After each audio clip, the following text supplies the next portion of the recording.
Gak nyangka loh bre, ternyata Asus tuh punya produk laptop carrier-nya juga. Ya ibarat kata mobil Mercy jualan mobil LCGC, atau mungkin ya Agung Podomoro Land jualan rumah subsidi. Kira-kira gambarannya kayak gitu kali ya. Ya kalian tahu sendiri kan, biasanya kan Asus jualan laptop-laptop mahal gitu kan. Tapi kali ini Asus ngeluarin sebuah laptop gaming carrier yang harganya cuma 6 jutaan, yaitu Asus VivoBook Go 14 yang codename-nya tuh E1404FA.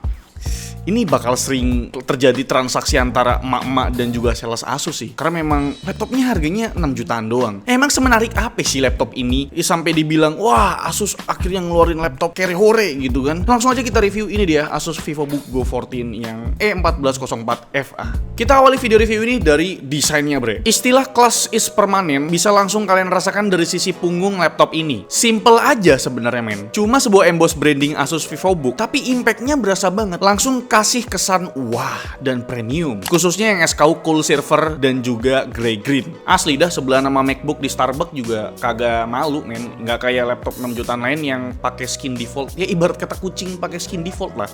Sayangnya bre, unit review kita yang warnanya mix black, inner beauty-nya kurang begitu berasa gitu. Soal build quality tentu aja masih full plastik polikarbonat. Pas kita coba bending bagian bodinya berasa letoy bre. Tapi tenang aja, laptop ini udah dapat sertifikasi MIL STD810H yang dalam proses pengujiannya harus melalui puluhan pengujian yang berat dan ketat. Dimensi laptop ini punya panjang 32 cm dengan lebar 21 cm yang tebelnya tuh cuma 1,7 cm dan bobotnya nggak sampai 1,4 kg. Emang setipis dan seringan itu men. Saking ringannya, buka layarnya harus 2 tangan, nggak bisa 1 tangan gitu loh. Engsel layar laptop ini bisa flip sampai 180 derajat. Jadi nggak perlu khawatir kalau tiba-tiba ponakan atau ya adik balita kalian tuh tiba-tiba srek gitu kan. Karena nih laptop ya udah 180 tuh bukaannya. Walau bodinya tipis, I/O port yang dikasih cukup lengkap bre. Di kiri cuma ada satu port USB 2.0 sendirian, sedangkan di kanan agak rame nih. Ada port power adapter, port HDMI 1.4, port USB 3.2 Gen 1 Type A dan Type C, sama satu lagi ada port jack combo audio. Tapi sayangnya port-portnya tuh fokusnya di kanan gitu. Padahal kan kalau kita mau nge-game pakai mouse kan agak ganggu ya. Coba ditaruh kiri semua.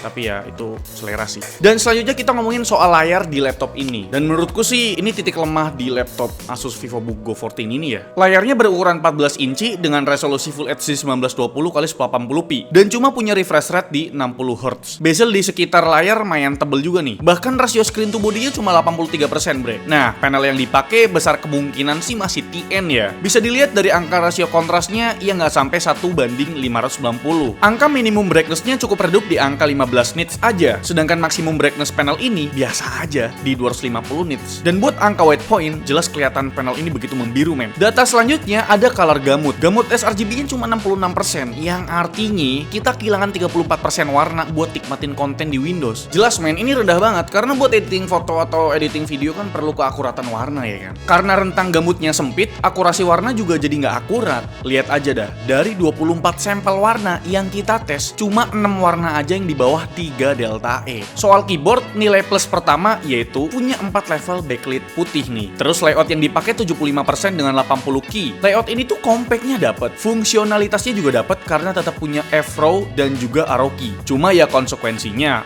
F-row sama arrow key tombolnya jadi kecil-kecil begini men. Apalagi tombol arrow up sama arrow down sering kepencet sendiri karena jariku aja gede banget nih. Tombol power di sini nyatu sama layout keyboardnya men. Letaknya ada di sebelah kiri tombol del. Bagus ya, daripada brand lain yang biasanya ngeletakin di posisi tombol del. Kalau lagi ngetik suka nggak sengaja matiin laptop jadinya men. Sedangkan soal touchpadnya luas areanya pas dan buat klik kirinya cukup responsif. Tapi kenapa klik kanannya malah kurang responsif ya? Dan di pojok kanan atas ada sebuah fingerprint scanner nih. Nilai plus lagi men. Jarang-jarang kan laptop budget punya login biometrik. Kalau luas area wistressnya cukup aja men. Cuma emboss stikernya aja nih keramaian. Jadi kurang clean gitu loh. Soal panas nggak begitu berasa. Soalnya cooling system lokasinya di kisaran area kanan keyboard men. Dan sekarang kita masuk ke pembahasan utamanya, yaitu pembahasan spesifikasi. Jadi unit review yang kita pegang ini pakai prosesor Ryzen 3 yang 7320U. Yang kalau dilihat umurnya tuh udah 1 tahunan. Prosesor dengan codename Mendocino ini masih berbasis arsitektur Zen 2 yang cukup sepuh juga ya. Tapi udah pakai fabrikasi yang lebih compact di 6 nanometer men. Prosesor ini punya 4 core 8 thread dengan base clock di 2,4 GHz. GHz dan boost clocknya up to 4,1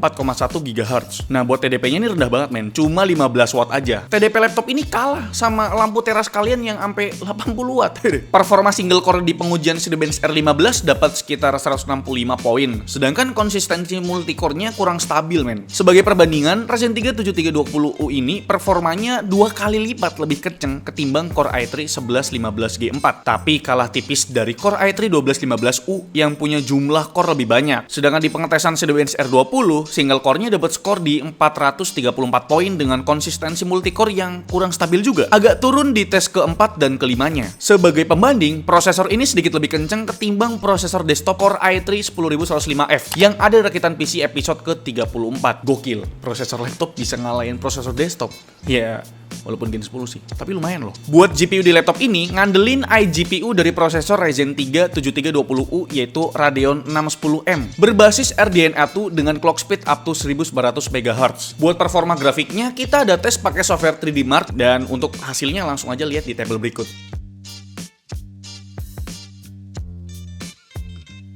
Sebagai gambaran bre, iGPU di Ryzen 3 7320U ini mendekati performa GPU desktop yaitu Radeon R7 350 4GB. Kira-kira tertinggal 25%-an lah, tapi itu nggak bisa dijadiin acuan sih ya. Soal memori atau RAM, karena ini termasuk Ryzen 7000 series, makanya udah support DDR5. Sayangnya tipe memori yang dipakai adalah LPDDR5 solder, berkapasitas 8GB 5500 MHz. Agak nanggung sih kenapa nggak 5600 MHz gitu loh. Dan sayangnya, laptop ini nggak bisa upgrade RAM ya, karena nggak ada slotnya. Poin ini sih yang bakal jadi deal breaker utama buat calon pembeli yang mau beli laptop ini ya. Storage-nya sendiri berupa M.2 NVMe SSD dengan PCIe Gen 3-nya yang berkapasitas 512GB. Ini wajar karena memang si Ryzen 3 7320U ini belum support PCIe Gen 4 men. Cuma buat speednya ini loh, terlalu pelan buat ukuran M.2 NVMe SSD. Speed read di kisaran 1700 MB per second, sedangkan speed write-nya di kisaran 1500 MB per second. Kalau dikira rasanya tuh kurang kenceng ya, SSD bawaan ini bisa kalian ganti kok. Tapi ya bre, harus di backup dulu sih file kalian karena nggak bisa di-upgrade SSD-nya. Bisanya diganti. Karena pas dilihat slot M.2 NVMe-nya cuma 1 biji doang. Cooling sistem laptop ini cukup sederhana bre. Wajar ya, ini cuma prosesor U-series dan tanpa discrete GPU. Satu buah heatpad dan satu buah fan sebagai intake udah cukup sih ya buat ngadepin sistem laptop ini yang pembuangan panasnya diarahin ke belakang laptop. Bikin tangan kalian kalau misal mau pakai mouse nggak perlu khawatir kena semburan hawa panas laptop ini men. Suhu idle prosesor yang kita dapat dari HW Info sekitar 44 derajat Celcius dengan CPU package power sekitar 1,3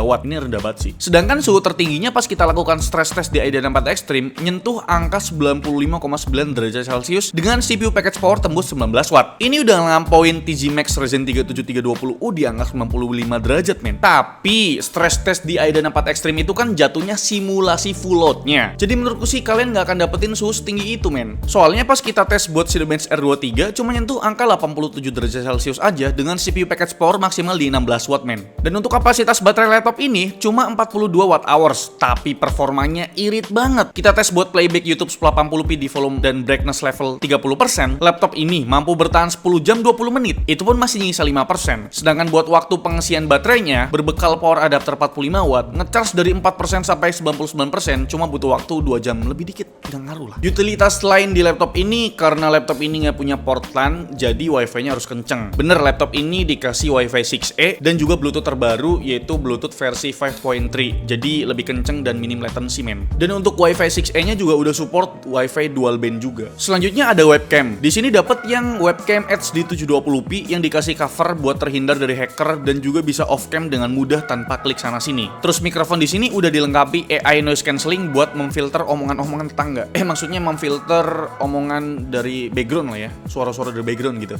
Ini fitur penting banget, terutama buat aku pribadi yang tinggal samping pembangunan kuli proyek. Ini malah kulinya lagi malu-maluin lagi. Aduh, kenapa malu-maluin ya? Nah, buat speaker di laptop ini udah stereo. Letaknya ada di bawah yang dituning oleh Sonic Master. Kita juga bisa pilih-pilih preset equalizer lewat software DTS Audio Processing sesuai selera kita. Buat sound quality-nya kalian bisa denger di sini men.